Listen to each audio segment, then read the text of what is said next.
someone posted a picture of some guy like free climbing on Twitter. It went viral like about a month ago as like a meme. And the guy had like no safety gear and he slips, he dies. And I posted the picture. I'm like, man, I'm so happy that playing tournament golf gives me this feeling and I don't have to risk my life. That's kind of what it's like.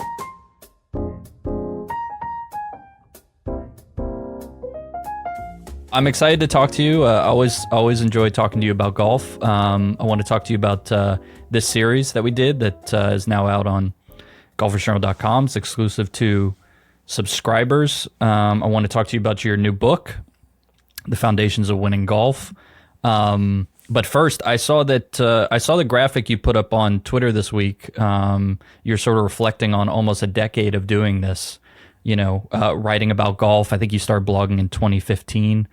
And since that time, a lot has changed on the technical side, the technique side of teaching golf. I can remember at that period being taught to, restrict your lower body and, keep your trail knee flexed and, club, hands in, club head outside was in vogue, and now you look up and all of that stuff is sort of out the window. In fact, they're teaching the complete opposite. How much of the game, of the area that you coach, the mental side, the strategy side, the side of golf, playing golf that has nothing to do with the swing, how much has the information changed in the last 10 years or so for you?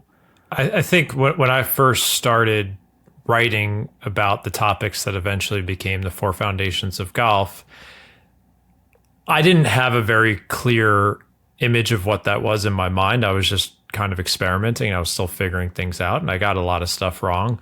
But at that moment in time in 2015, 16, it wasn't very cool information. I wasn't getting a lot of traction. So I would get some messages back here and there, like on Reddit, or I started my newsletter back then. You'd get a few people responding. But a lot of it was me kind of writing into the abyss, which is the hard part about being a creator. I think that's what they're calling us now online. And I think as time went on, this stuff became more, I don't know if cool is the right word, but accepted. I think, Mark Brody's book had come out just before I started my website. I think people understanding strokes gained and that taking for a few years for that information to settle, I think was also beneficial, because when it first came out, I was like, this is crazy. Like, this is not what I heard all my life as a golfer. So there needed to be some time for that information to kind of make its way through the golf world. And then there were other people who started talking about the same topics as me as well. So yeah, I think nothing I say is revolutionary and that different or new. I'm kind of the guy who convinces people to eat their fruits and vegetables in their golf game. But I think as more golfers understood what it takes to score better and the habits that are going to get there, yeah, it became more fun and interesting to look at the game through this perspective. Not everyone, of course, but for the golfers who are kind of improvement nerds, yeah, I think over the years, it's become more popular, this way of thinking. You're kind of like, in that sense, like the I don't know if you ever watched Dave Ramsey, the financial guy. But you're kind of like his clips, yeah. Yeah, you don't get rich from, all these fancy things. This is about like your 401k and buying a used Toyota. Yeah, I'm the index fund of the low-cost index fund of golf. Which is, as you get older, by the way, that's like really cool. Listen, Vanguard is it's cool. I'm a Vanguard customer, and they got me because I was just like, man, I just agree with all this. I'm going to stick with your philosophy and not do anything to my portfolio. Yes, I think everyone's a Vanguard customer, whether they opt in or not. But how much more? You mentioned the strokes gain, sort of it's not a revolution, but it just opened a lot of opened this door. This information door. How much do you imagine there is left to learn about, the playing of golf? How much more efficient do you think we could actually get? I just find it amazing that we've been doing, this game's been around for so long and we're still finding these little, improvements here and there. My guess is it's going to become more refined situationally and more customizable to the player. I think if you asked Mark Brody that question, he'd have a much better answer than I would. And Mark's a wonderful guy, and I think everyone in the golf world owes him a lot. I owe him a lot for doing what he did. But I think, yeah, with now it's becoming cool to track your stats. So there's a lot more platforms that are available to run the numbers. And strokes gained, I always talk about it. It's a good starting point. So it doesn't just solve everything. Like, oh, I'm losing 2 strokes with my approach and I'm gaining 1 off the tee. It's like, great, that's a starting point. Now we dig deeper and we find out the whys. We come up with a plan to hopefully move that number in the right direction, whether that is strategic decisions. It could be, practice habits and improving certain impact fundamentals. It could be you're getting tired and lazy and you don't have a lot of resolve on the course. So it's a great way to hold a mirror up to your game as a starting point and saying, okay, I'm deficient here and I have strengths here. Obviously, I want to make those strengths, keep them or enhance them. But more importantly, like, what are the big gaping holes in my game? And I think that's where I've come in with some ideas on how to plug those holes and others for sure. But yeah, I think strokes gained is a really good starting point. And I'm sure as AI and all this stuff gets more sophisticated and data gathering on the golf course becomes easier, there's definitely going to be refinements where we'll know truly what optimal decisions are situationally. I expect that to occur more often. Yeah. So, I mean, you coach, you talk to pretty much all skill levels on a daily basis through your work. This new book, The Foundations of Winning Golf, really starts to focus in on the competitive player and the competitive player in all situations, right? It could be sure. a club championship or a USGA or, a professional event. I have a few tournaments coming up, so I want to unpack this, but your book is, you start by positioning it as a self-help book.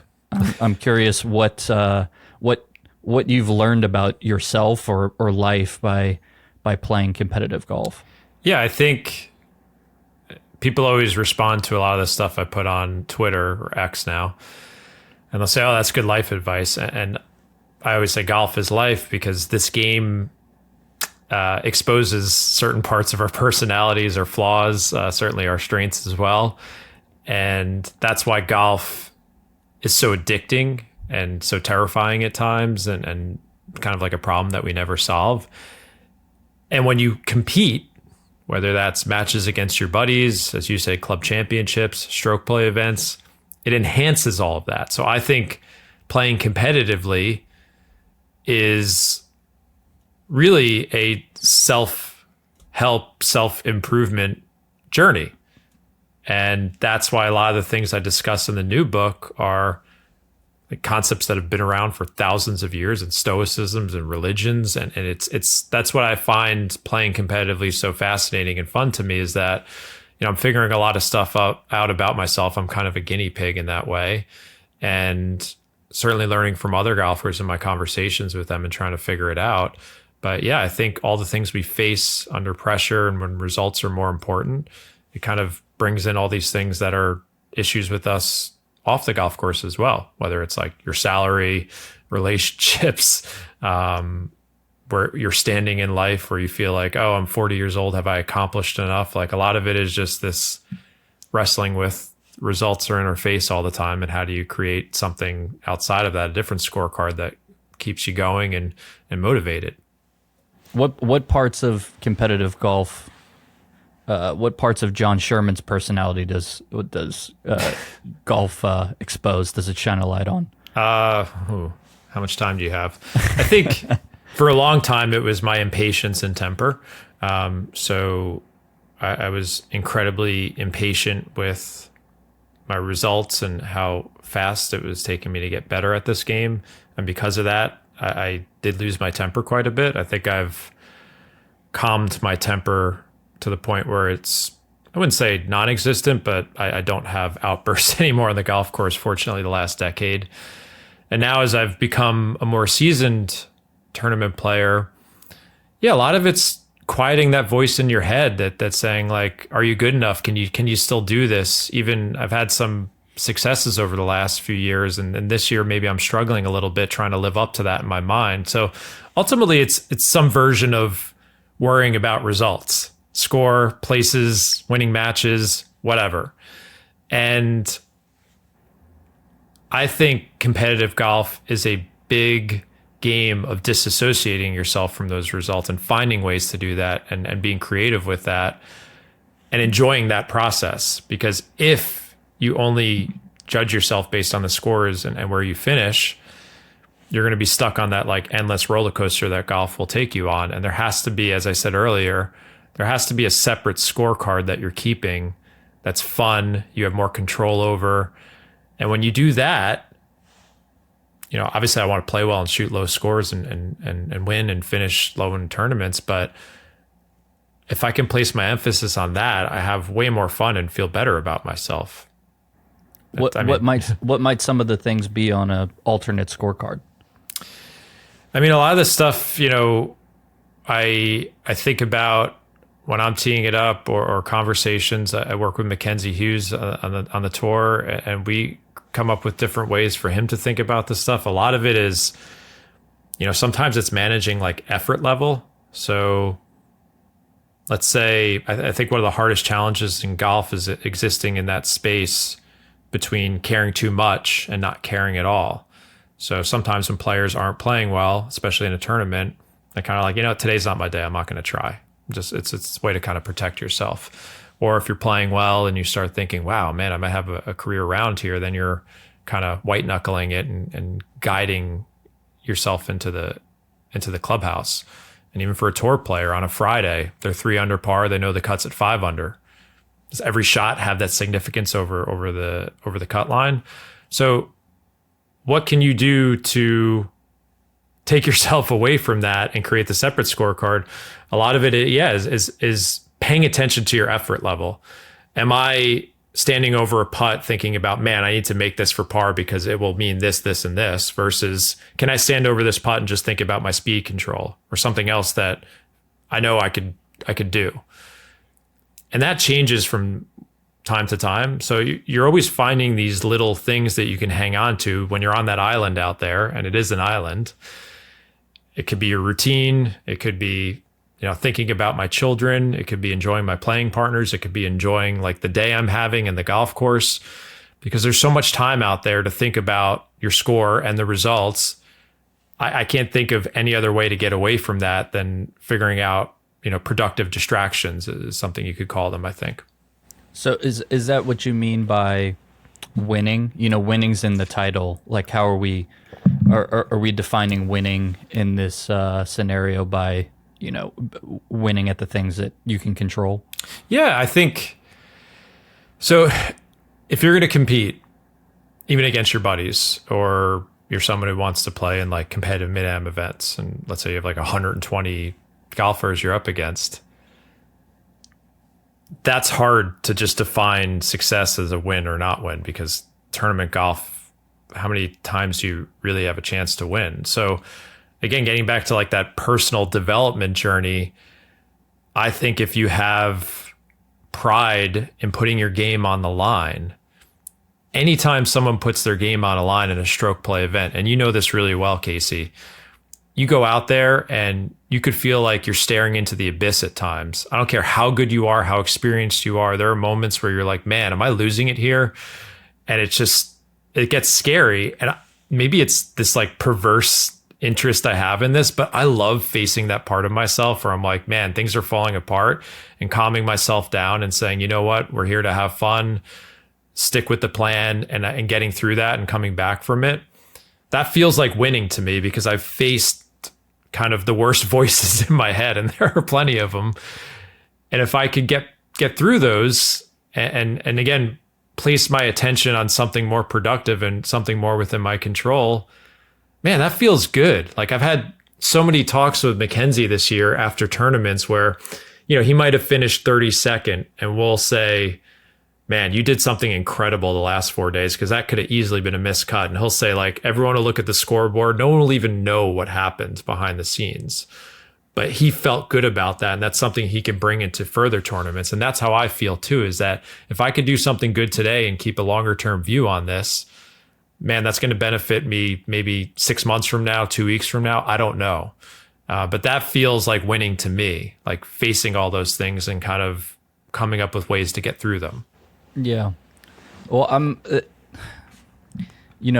as far as staring into the abyss, I mean, you're probably a better man than I, because one of the reasons I don't play many tournaments anymore is exactly that feeling. Yeah. And it's, I get frustrated with myself for not putting myself in that situation more, because that situation can either turn into one of the most fun experiences of your life. I think the thrill of competition and the type of zone or flow state that you can get into is unbelievably fun and rewarding. It's also addictive. It's addictive, and it's like playing blackjack, when you get on a roll in a blackjack. And there's very few feelings in life that make you feel as much as that, and at the end, I'm absolutely exhausted. I mean, absolutely worn out. It's one of the most mentally exhausting things I think you can do. On the flip side, it can be the darkest, coldest, loneliest place on earth. And all of that, depending what your makeup is, it's either way, good or bad, that's just a lot on yourself, on your body. And so I did that for quite a while. I did that, pretty much every day, every month, every week for 8 years straight, playing through college. And I just didn't, I wanted to find a new sort of outlet in golf, in life, a much more enjoyable one. And I don't know, maybe, I'm trying to work myself back into it, but it's not, I sometimes think that, I wonder, is competitive golf for everyone? When I hear it's not. Yeah, I mean, so yeah, maybe we could open that up. I hear Grant Horvat, who's a great YouTube player and all that stuff. He doesn't want to play in the Creator Classic because he turns into a different person. He feels differently. Golf's not the same game. Keegan Bradley has said that it's really a lot. It's a lot on him. It doesn't come naturally. So I mean, is it for everyone? No, it's not. And I try to talk about that truthfully in the book as well. I think there's multiple levels you can engage in it. And my belief is that most people who are attracted to golf are competitive by nature because they've become fascinated with a game where you get a score on every single hole at the end of the day and everyone asks each other, what do you shoot? What did you shoot? What did you shoot? So I think by nature, this is a competitive game. And I love the competition against myself the most. So I think most golfers love to compete at some level, and stroke play tournaments, I think, are like the pinnacle of that abyss feeling. You don't have to go all the way down that rabbit hole if you don't want to. And if it's exhausting and makes you hate golf, forget it. I think playing fun matches against your friends is a nice alternative. Club competitions can be fun. You have like net events and all that stuff. It's definitely not for everyone. And one of the things I try and be truthful about with my own struggles in it is creating the right perspective for it. So if you're going out there simply to perform and shoot a score, then yeah, you're going to have these moments where you are staring into the abyss, and you're at when the day is done, you're like, man, I suck. I hate myself. Like, it could just bleed over into like the rest of your life. Whereas if I can go out there to learn about my game and take the experience for what it is, like a test to see how I'm going to react to it, that puts me in a more productive mind frame, and I could deal as best I can with these heartbreaks where you don't get what you want. Like, I was in contention at a tournament earlier this year at Bethpage Black, and I played great the first day, got myself into position, and the next day I just felt very nervous and out of sorts on the front nine. And I'm like, man, you could really blow up here. And fortunately, I kept it together. I think I finished 19th or 20th place, but I dropped down significantly. And I had two doors I could have gone through. I could have drove home and been like, man, you blew it. You're a failure. You suck. Can't handle the pressure. You give all these other people advice and you can't do it yourself. I could go down all those rabbit holes. I was just like, man, that was cool. Just feeling the nerves. Like, yeah, I got a little nervous. I hit some loose shots. I think Ashke Bhatia had a quote earlier this year where he kind of I think it was the 3M, if I'm remembering. No, not the 3M. Might have been in Detroit, where he had a chance to win and he kind of had a 3-putt at the end. He's like, man, I got nerves. I'm a human. I have emotion. So I think the ability to forgive yourself and take the experience for what it is. Obviously, he's playing for a living, so it's a different set of standards there. But even at that level, you have to have that perspective. So I'm just trying to figure out ways to make sure that I'm still enjoying it and I'm not going down that rabbit hole where the results lead me to a place where I'm like feeling very badly about myself. That's hard to do. I don't always get that right. But I'm mainly trying to derive value from the experience of putting my game under pressure and just seeing what happens and being open to what happens, good or bad. And I kind of like that. And some people, it might wreck their enjoyment of golf. And I would say to them, if you can't gain this perspective, go back to doing what you were doing beforehand, which was just playing for fun, lower level matches with your buddies. It's definitely not for everyone. What about the people that are good at this? I mean, I think there's a player makeup, and I'm talking about all skill levels here. Anytime I go, if it's a club championship or whatever level, juniors, I see this in juniors a lot. Like some people just thrive in that setting. What as you were going through the book, did you find any sort of correlation to the qualities of people that seem to rise to the competition? I think there's that addiction I spoke to earlier of that feeling where you're like on the back nine and you know you're in the mix, and there's a moment where you look around and you're like, man, this is fun. I like this. And it might not go well. So I think the moments where it does go well and you break through, similar to like quote unquote normal golf, that's when you get that dopamine hit and you're like, wow, I don't get that anywhere else in life for the most part. And you do have to manage that because, again, if that's only what you're chasing, then you will be on that roller coaster. So yeah, I think of all the competitive golfers that I've become friendly with, there's definitely a certain makeup, and I would say like perversion. I don't know if that's the right word, but like enjoying this thing you put yourself through where you tee off and you've got that feeling in your stomach where like, wow, this could be great. It could be not so great. And you don't know what's going to happen. Probably someone posted a picture of some guy like free climbing on Twitter. It went viral like about a month ago as like a meme. Mm-hmm. And the guy had like no safety gear and he slips, he dies. And I posted the picture. I'm like, man, I'm so happy that playing tournament golf gives me this feeling and I don't have to risk my life. That's kind of what it's like. It's like that. Maybe that's why people do free climbing. They need that level of fear and whatever to push themselves. Well, here's the thing about that is that I do get that feeling also on the first tee, just like everyone else does. Yeah. The only problem is, compared to like a more physical sport like football, basketball, at least when the game starts, you can go and displace that energy elsewhere. Like you can actually go and hit somebody, and that's a nice way to settle yourself into the game. With competitive golf, I find a big part of it is just surviving that initial spike of adrenaline. Do you have any sort of advice on how you actually settle yourself into a round? Yeah, I think what you just said about other sports has always fascinated me about golf, because most people who come to golf from basketball, baseball, whatever, your aggression is rewarded.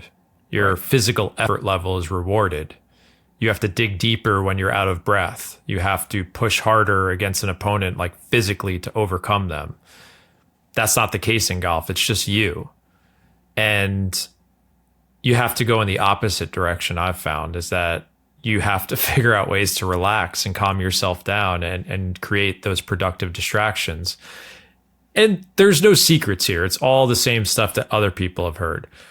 When I am very uncomfortable, feeling stressed, maybe something a playing partner is doing is stressing me out, I have to like literally stare off into the distance and like absorb the beauty of the golf course and feel my breath and do the meditation thing and all of that, and take myself out of that moment and go somewhere else when I have to.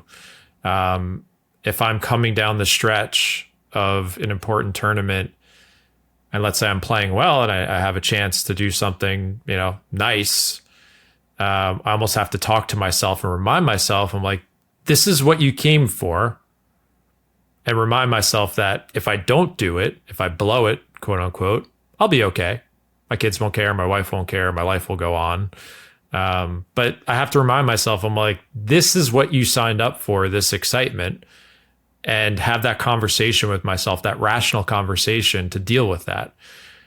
And on the flip side too, if things are gone to hell and I make a triple or a quad and I feel that pit in my stomach, and that's happened a few times this year, and I just have to have that other conversation with myself, just saying, let's just see what happens here if you put this behind you and stick with the plan and don't do something stupid or lose your temper or give up on this. Let's just see what happens. So I'm trying to figure out different things that resonate with me. And I think every golfer needs to do that. And a lot of them are similar, but that's the game.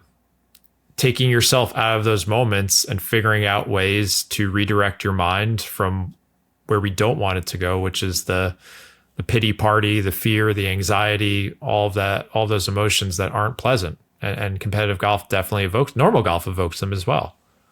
Yeah. You started to touch on there the spotlight effect, which I was really glad to see that in the book, because I write it on my whiteboard sometimes. It's a good thing to remember for golf and life. And I wonder how much better I'd be at competitive golf if the only thought I had was nobody actually really cares. No one cares. Nobody cares. Nobody about when cares. You shot. I really do wonder why, we make this a bigger thing. Maybe it's because, you go and throw up a 88 and they write it in big ass calligraphy on the wall in front of everybody, and it feels like it's the only number that's out there. But I guess it's important to remind yourself that, like, one, nobody really cares, and outside of you, and two, even if somebody were to see that number that you're embarrassed of, I think golfers have a lot more empathy, especially than we may give them credit for. I know myself, if I see a shocker get thrown up on a scoreboard, my first thought is, wow, good for that person for grinding it out and signing their card. And I'm sure that was just a bad day. And I remember I've been there before too. Yeah, I think golfers in general are terrified of their vanity and what other people think of them, whether that's a PGA Tour player down to a beginner. That's something that unites us all. And I don't want to make it seem like I've conquered this myself. Like, I still worry about what other people think about my golf game. Perhaps even more so now, because I try to be an open book and talk about my game, and, people can see scores I shot. And sometimes that generates a lot of anxiety in me. Like when I went to play in the US Mid-Am last year, I was really anxious because I knew, I'd told people like, well, I had a great round. I won my qualifier. I'm making it.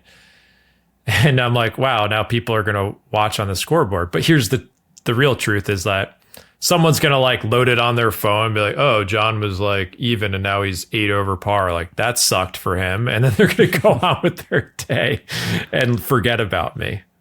Yeah. Like we're very selfish humans. Yeah. Like we think about ourselves all the time and our own problems. So that's what the spotlight effect is like, there's a study showing where like people, it was at a college and people walked into a lecture hall wearing like a Barry Manilow shirt. They're like, let's do something extreme that should get people's attention.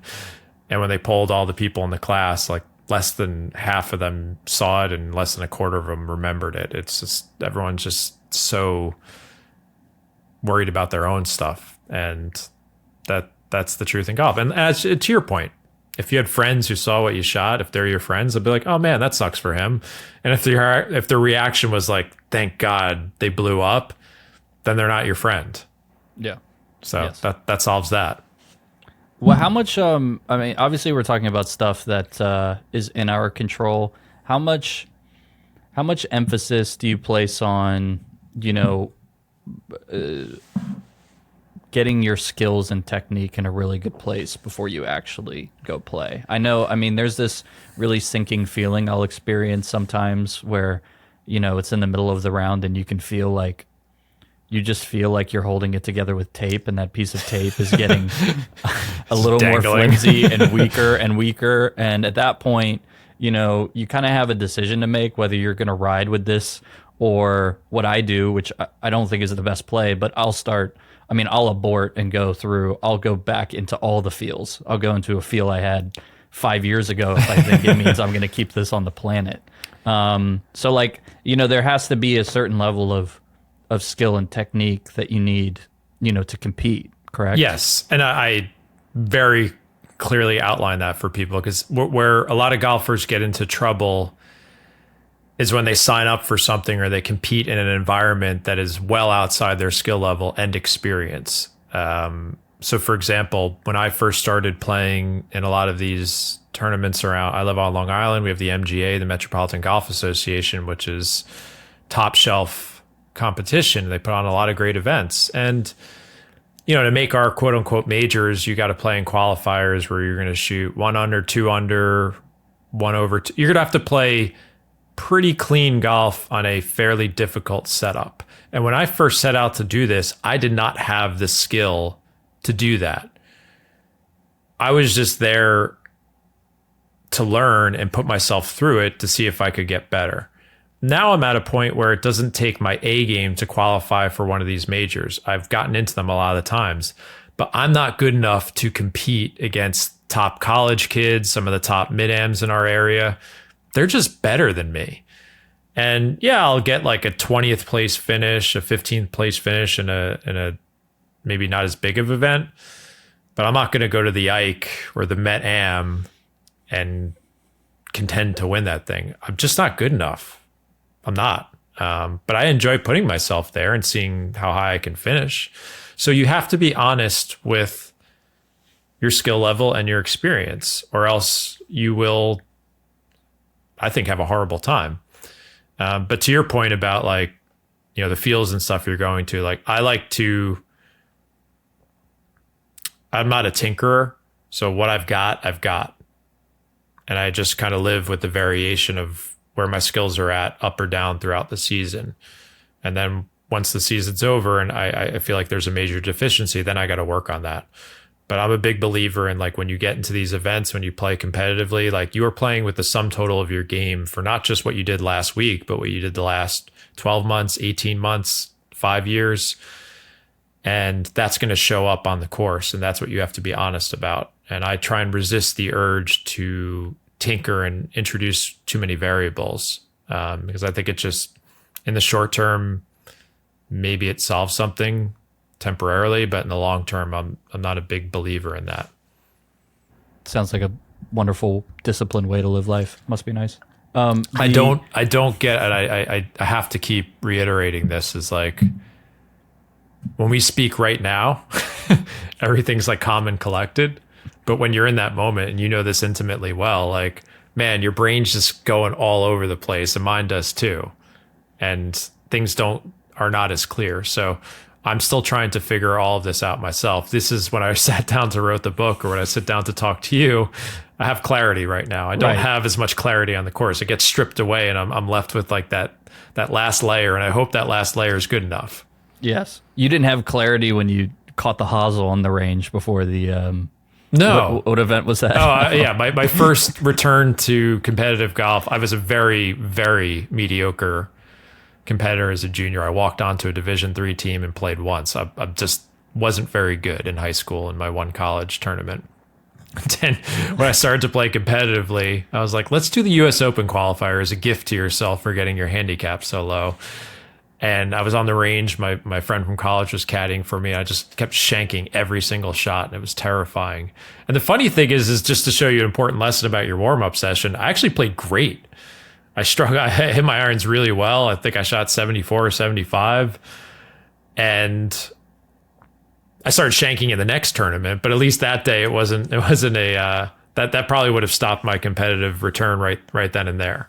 Well, that's the thing about the shank is that it's like a dormant virus, you know. All you need is one, and you're like, okay, it's in me, and this is not good, you know. And I remember the first college event I played, is first one as a freshman. It was down in Kiowa, and I hit one on the third hole of the practice round. It's a pure gap wedge shank. I never even saw where it went, and I knew for the rest of the week that I had the ability to do that, you know? And I think I think I was 1 under through 14 in the first round and shot like 76, 86, you know? Like I knew the whole day. I mean, I'm 1 under and hitting it really well, and I just knew that I just could not get it out of my brain that was a possibility. Yeah, you put it nicely. It's a dormant virus. I've got a dormant virus with my chipping right now that I'm trying to get through. But these are little things that accrue over time, and you get scars, you get bad memories, and let's say it happens at the highest level too. Those men and women, the best players in the world, they're not as clear as you think they are. They're not as confident as you think they are. Like, they're dealing with a lot of stuff that you would never assume they would. I think when we look at pro golfers on TV, you think they're kind of like computers or robots, and they're so good that they're standing over a 5-foot putt with like clear mental thoughts. And man, they are tolerating and dealing with many of the same things that someone is experiencing in their Saturday morning game. They just happen to be really good. Really good.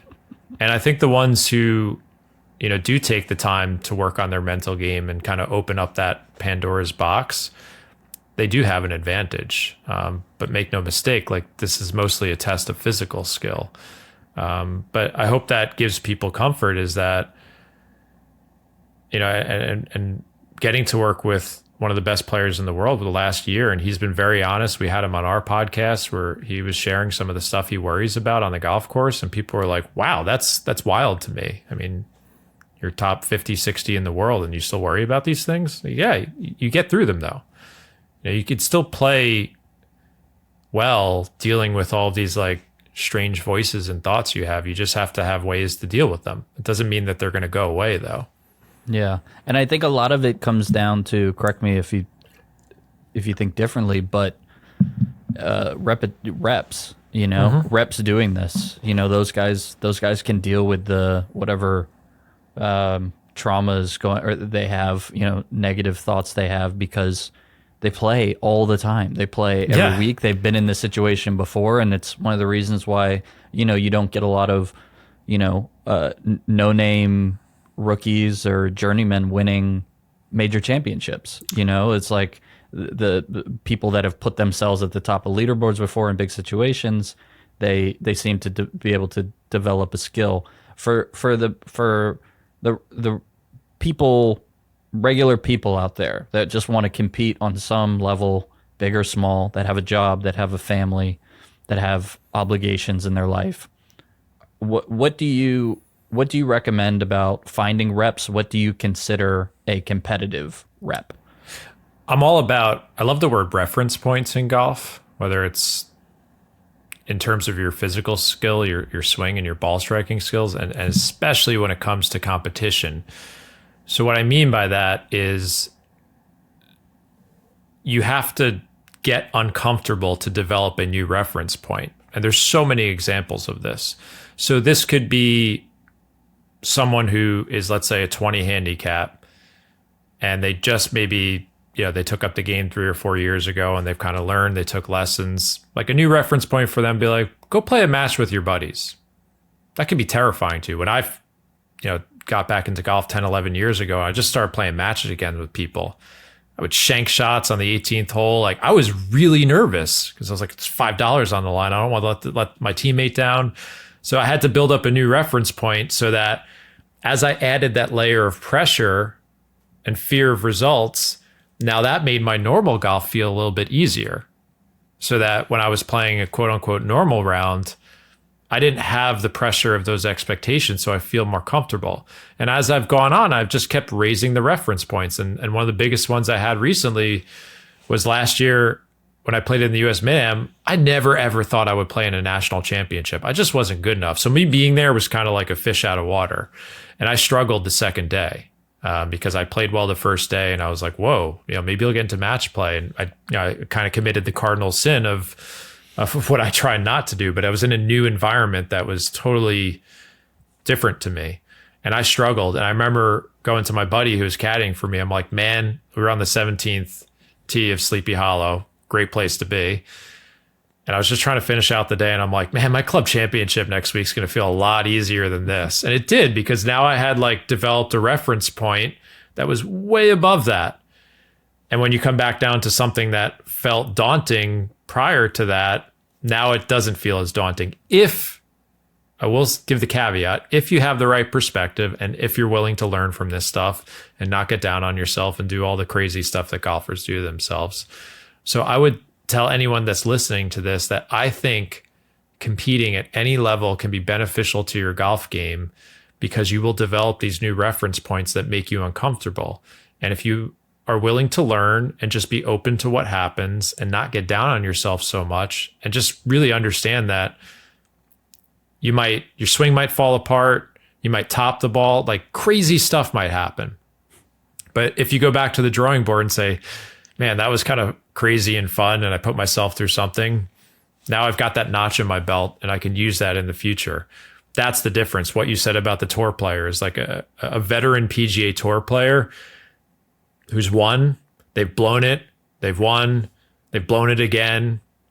It doesn't faze them anymore if they've been through everything. It's just another repetition in this history they've been through. And the fun part is like you never stop learning, it never stops changing. So that's the part where if you can make it like this personal development journey, like I think it could be a really good thing for you in life if you let it. But again, it is not for everyone. I always put that disclaimer in there at the end. Yeah. Is gambling a valid rep for developing this? I think so. I mean, my thoughts on gambling, and I know there's people who love to play for tons of money. Like my limit is the amount that makes me not feel bad from taking it from you and not feel bad losing it to you. So I just like to compete. If that's for $5 or $10 and that matters to both of us, fine. I play a lot of matches against a close friend of mine who's a great tournament player. We don't play for money. We're literally just playing for the pride of beating each other and testing each other. So I think gambling, again, if done properly and responsibly, yes, that could be a nice reference point and new layer of pressure. But yeah, I played in a game once where everyone was putting up like $300 or $400. I don't know. It didn't feel good to me. I think I won the first time and I was like, someone was handing me all this money and I'm like, this doesn't feel good to me. And then I won another time. I'm like, well, this sucks too. So I guess you have to figure out that level for yourself where if you go past it, or the types of people you're playing with, where it becomes uncomfortable and not fun, versus a certain style of golfer that you jive with more and you're playing for a more appropriate level of money where it doesn't feel like transactional or dirty or something like that. It's kind of like a choose your own adventure, I think. But I do, yeah, if there's money on the line, yeah, absolutely. That could raise the stakes and add pressure. Yeah, because I think I asked just because, it's hard to, I just feel so differently, playing golf. I played by myself this past weekend, and it's just so flat and like, like it's just like whatever. I had a great time, but it's like I don't think that 9 holes or 12 holes I played is really going to help me the next time I go into a competitive situation, right? So you're looking for ways to make you feel something. Yeah, maybe this 100%. Is a neurochemical issue I have. It keeps coming back to that. I just played a match with my buddy who I just mentioned. We went on a quick trip to Pittsburgh and played some good courses around there. And he's a great player. Like he's definitely better than me in tournaments. He's had better finishes, but when we play matches, like it's very back and forth. And I always like to play him before my club championship because it's just such a great tune-up to play against a great golfer. He had beaten me twice earlier this year. I beat him that day, and we just kind of sparred against each other. We really try not to give each other putts. You know, he's a way better wedge player than I am around the greens, and I'm a better putter. So I intentionally don't give him 3-footers because I want him to make those. I want him to feel it because I know it's going to help him in a stroke play tournament and vice versa. So again, we're trying to provide reference points to one another so that and we enjoy doing it. We're friendly. We're not crazy about it, but we're doing it with the purpose of like making sure we're preparing each other for future moments that we'll face where pressure is going to come up. So again, if done properly and you're not like, let's say I beat him that day and he wouldn't talk to me on the flight home, then we're taking it too far, but we shook hands and went about our day and had a good time. So that to me is like a huge win all around, and he'll beat me again too. So when you make a 2-footer, you don't like drop your putter down and measure it? No, I mean, for the most part, like checking. It's really just with him. I'm not crazy with other people in matches. Like if you got a 12-incher, I'm probably going to give it to you. But if he has like a 3-footer downhill breaking left to right, I want him to make that. I mean, of course, also I want him to miss it too, but I want him to make it because he's my buddy, and like I want him to like, you know, we're rooting for each other in these events, and we want each other to play better. So yeah, you have to could go back to like mulligans on the first tee. Don't take them. If you step up to the first tee and you have first tee jitters, which most golfers have, don't give yourself that out. If you know in your back pocket there's a ball that's going to, if I hit this one out of bounds, I can hit another one. That's a perfect opportunity to make yourself uncomfortable and deal with what you're going to have to deal with. I don't really get nervous on first tees anymore because I've done everything. I've hooked 50-yard tee shots, I've hit them out of bounds. I've done everything. And I'm like, well, what's worse than that can happen again? So you just kind of deal with it. So my point is that we need to find ways to make ourselves uncomfortable in a productive way, and use that reference point for the future. So I was very uncomfortable last year when I was paired with Tom Coyne in a team match play tournament. It's the first time I played match play in a long time, and I remembered how much fun it was, even though I played like an absolute dog all weekend. And so we're going to play in it again at the end of the month. It's up in Rhode Island. Really fun events, 3 days of team match play.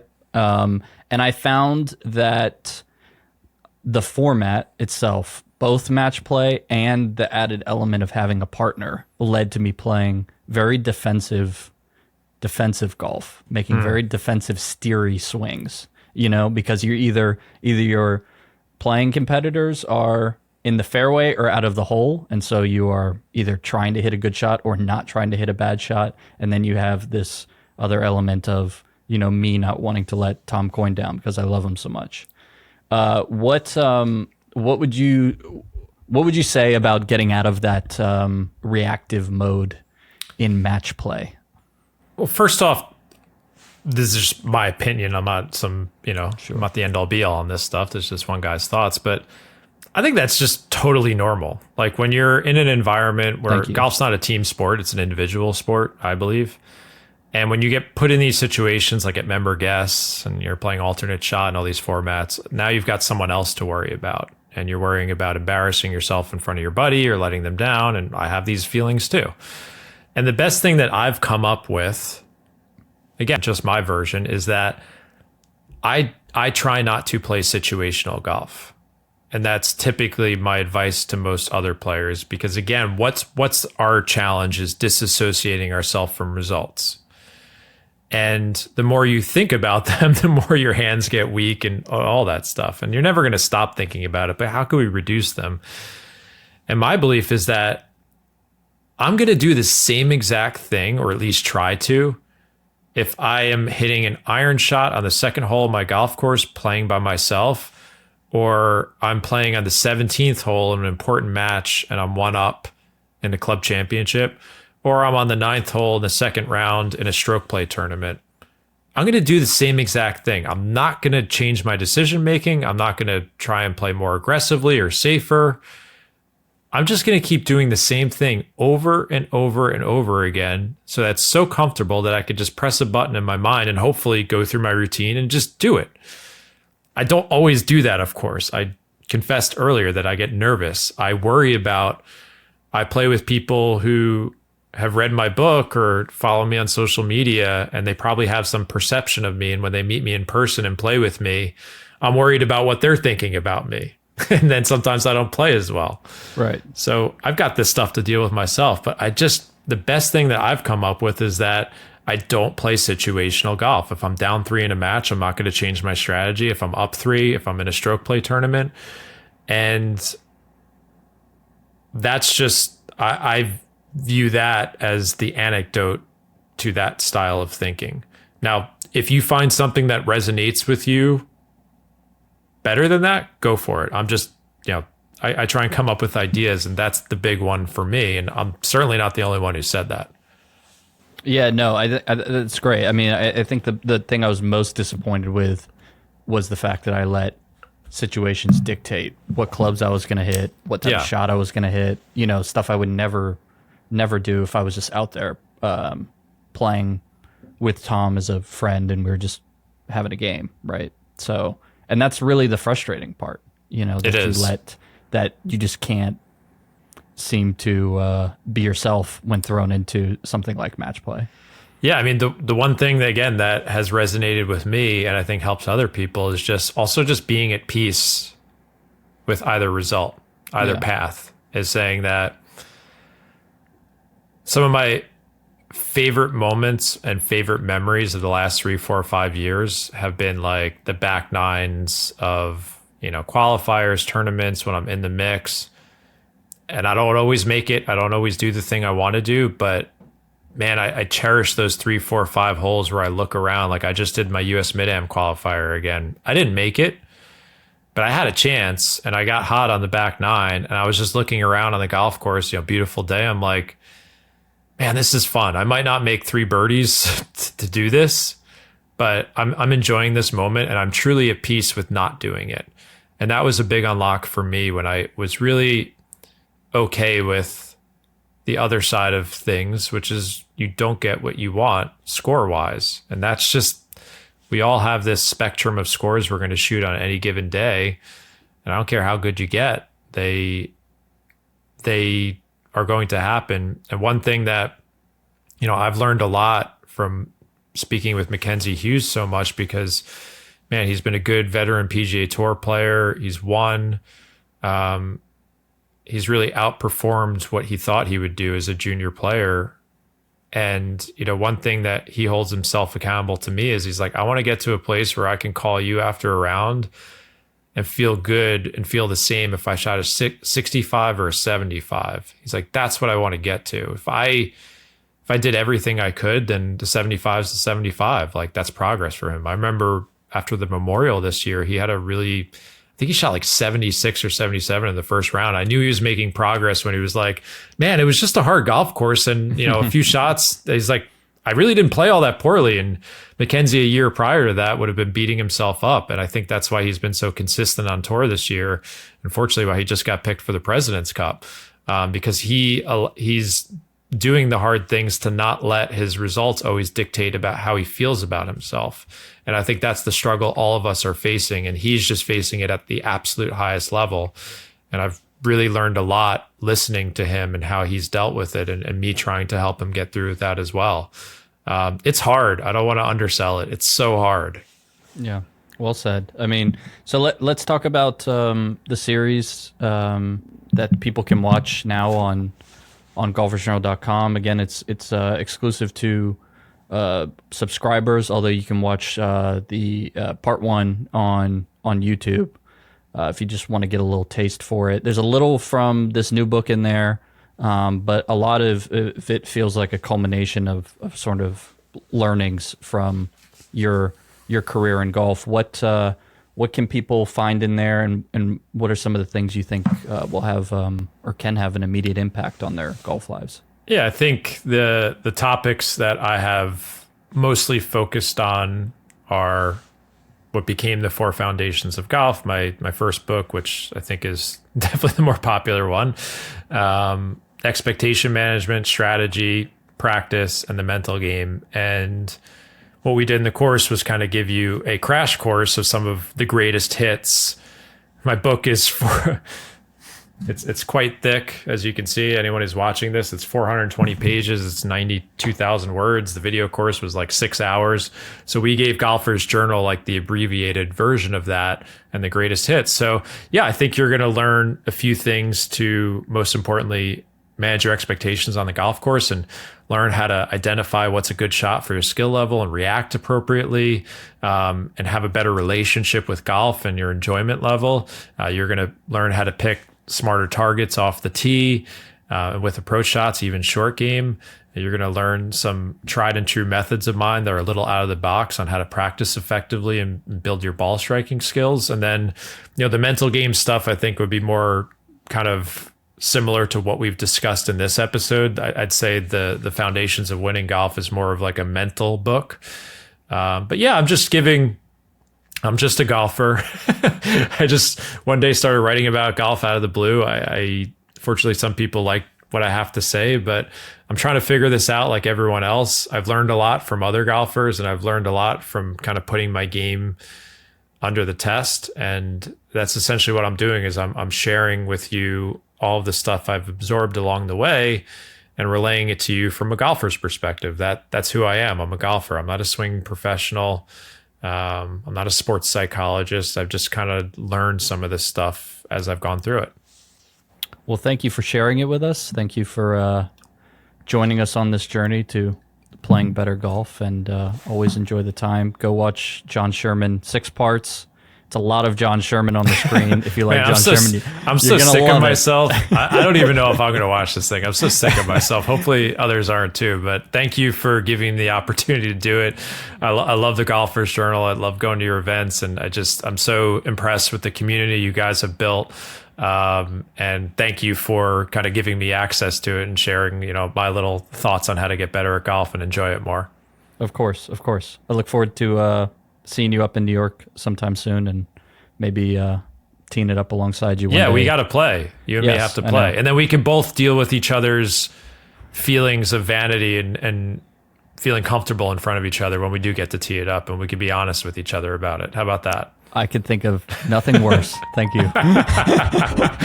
All right, Jon. All right. Thanks, Casey. Thanks for listening, everyone. And if you enjoyed this episode, we strongly encourage you to become a member of the Golfer's Journal, or if you already are, to share it with your friends. As a reader-supported publication, we couldn't do it without you. We also couldn't do it without the help of our partners, and they are Titleist, Scotty Cameron, FootJoy, Holderness & Bourne, Omega, Charles Schwab, and BMW. We'll see you next time on the Golfer's Journal podcast.